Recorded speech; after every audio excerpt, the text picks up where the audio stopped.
ఉంటుంది. ఇవాళ భారతదేశంలో చూసుకుంటే నలుగురు ముఖ్యమంత్రులు చేశారు. ఈ భారతదేశంలో పెద్ద రాష్ట్రమైన ఉత్తరప్రదేశ్ లో ములాయం సింగ్ వారి పరివారం పరిపాలించింది.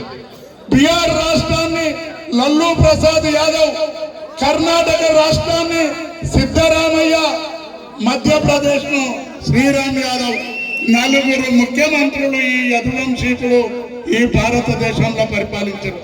ఇంకా ఏ ఒక్క కులమల్లో రెండు రాష్ట్రాలను పరిపాలించిన వాళ్ళని చెప్పండి.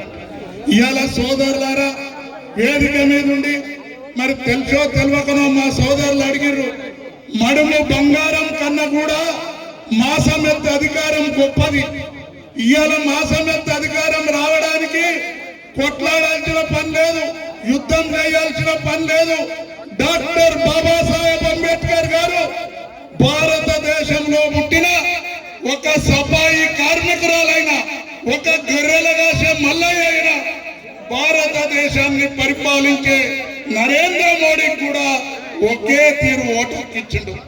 ఇవాళ ఆ ఓటు హక్కు నిన్నేదో యుద్ధం చేస్తే రాలే, నా అమాయక ప్రజలను నెగలనీయరనే 70 ఏళ్ల క్రితం ఆ మహానుభావుడు ఇంత అవకాశాన్ని మనకు కల్పిస్తే ఇవాళ మనం ఓట్లు రాగానే అమ్ముకొని బానిసల్లాకుంటున్నాం.